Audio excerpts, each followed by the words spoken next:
He's racing with Dale Earnhardt Jr. He just got aero loose right there in front of the 8 car. He slid up in front of the 8 car, and the air got off the rear spoiler and turned himself around.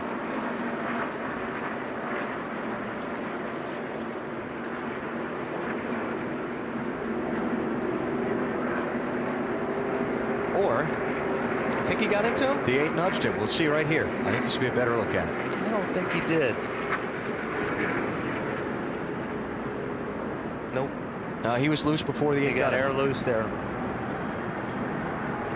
The 8 bumped him, but after the 12 car broke away. Now this is the seat you don't want to be riding in right now. It's time.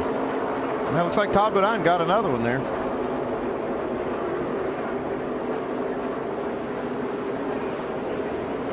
At this point, it looked like he might be able to save it until right there. Yeah. Give you another angle. It's like Todd hadn't quite perfected that push move yet. You know, as we talk, these bumpers don't exactly line up, and you can actually get your nose underneath the rear bumper and lift the rear wheels off the ground. That ended a 28-lap green stretch that had been the longest stretch of green flag racing that we had seen. It's an opportunity now for these other cars to close up, and hopefully they've all perfected their little tandem drafting technique, and they can keep up with these leaders.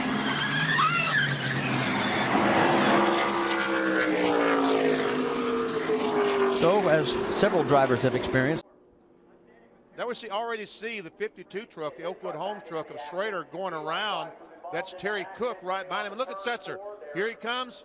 All of a sudden he realizes he has no place to go, and Biffle just barely squeaks by in that Granger Ford on the bottom of the racetrack. That was heavy contact between Setzer. Now once again, let's see if the 88 truck of Terry Cook goes up and gets in the back. No, it doesn't look like. Looks like Schrader just got up close enough that the air came off the rear spoiler on the Oakwood Home Chevrolet, and around he goes. And there's the contact with Setzer coming in. Now let's. You see him going into turn 3 there. They 3 wide for a moment, and then they get out, spread back in. The 9 is. Oh. Well, it looks like Harvick basically just booted him on that one. I'd say Harvick just took him out right there. They got together a little bit, and as Harvick drove into him and stayed into him. Yeah, you watch right here. You can get off a guy when he's getting a little bit loose, and Harvick decided he wasn't going to do that. Yeah. Allmendinger got a little damage too.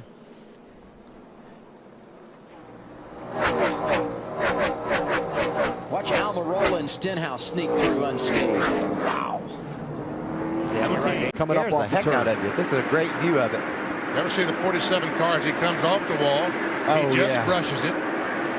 Jamie gets in the back of him. And there's those tires that you're talking about. All that wall is supported by some used tires, and that's the first thing that Shane Mill ran into. And that is a real break, too. I mean, that's so much cushions your blow. He just got wide off, too, there, Benny. That wall, like Alan said, jumps out there. It'll scare you when you miss it because your tailpipes come out the right side, and when you go by it, your car just yells at you, you know, when you get real close to it.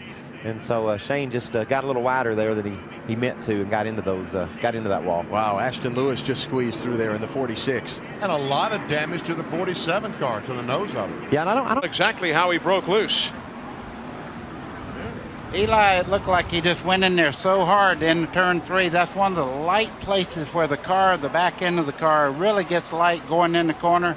Looked like he just went in a little too hard, lost the back end on the car. You see Bill Elliott just about clearing on the bottom side, but didn't quite make it by Gordon.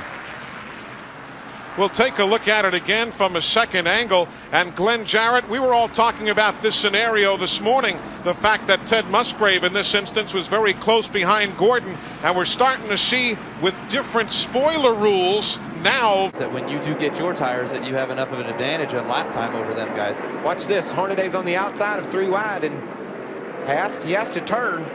Wasn't anything Ben Kennedy could do. He had to make the turn, too. Yeah, James Busher was against the curb on the inside. Ben Kennedy was where he was supposed to be, and I think Ron just didn't realize they were 3 wide, it looked like. Yep, 3 wide going into turn 3, and it didn't work out for Hornaday. Once again, Hornaday. Top of the screen. just carrying. You can see he turns to the bottom, knows he's carrying way too much speed. Wow, a big impact. And that's why the safer barriers have that foam behind them. And I've mentioned the wrecks. Jeff Gordon had a huge hit down in turn 1. We've seen that super famous. Just got a little bit loose off the corner there. You know, I really think he thought he was going to save it, and he just stayed after it, and he couldn't quite catch up with it. I mean, look at the speed he's carrying into that wall. Wow, and that's a pretty solid hit.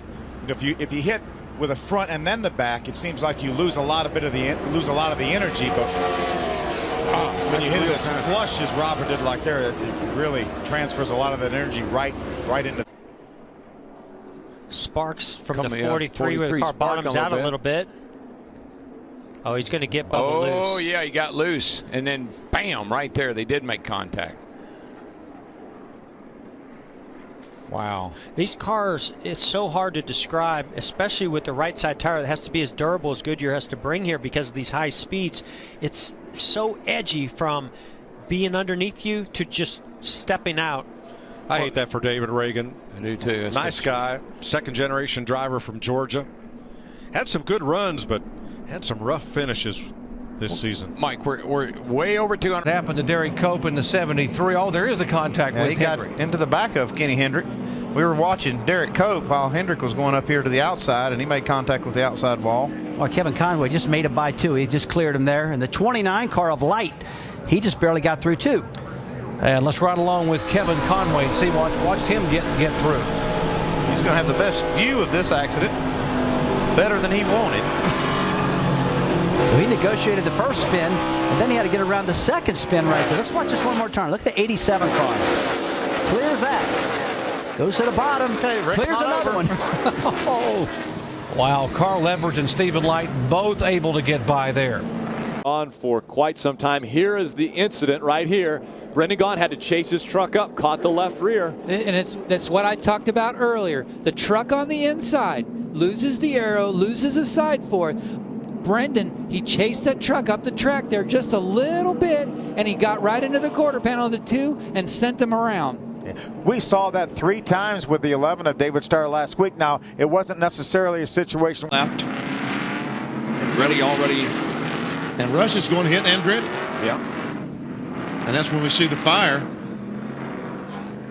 Wow. That is a tough break. And Jeff Bodine makes some contact with John Andretti. And Andretti's trying his best. Ever see Ernie Irvin go by. Now here comes Nemechek. And looks like the Dallenbach also hit the water.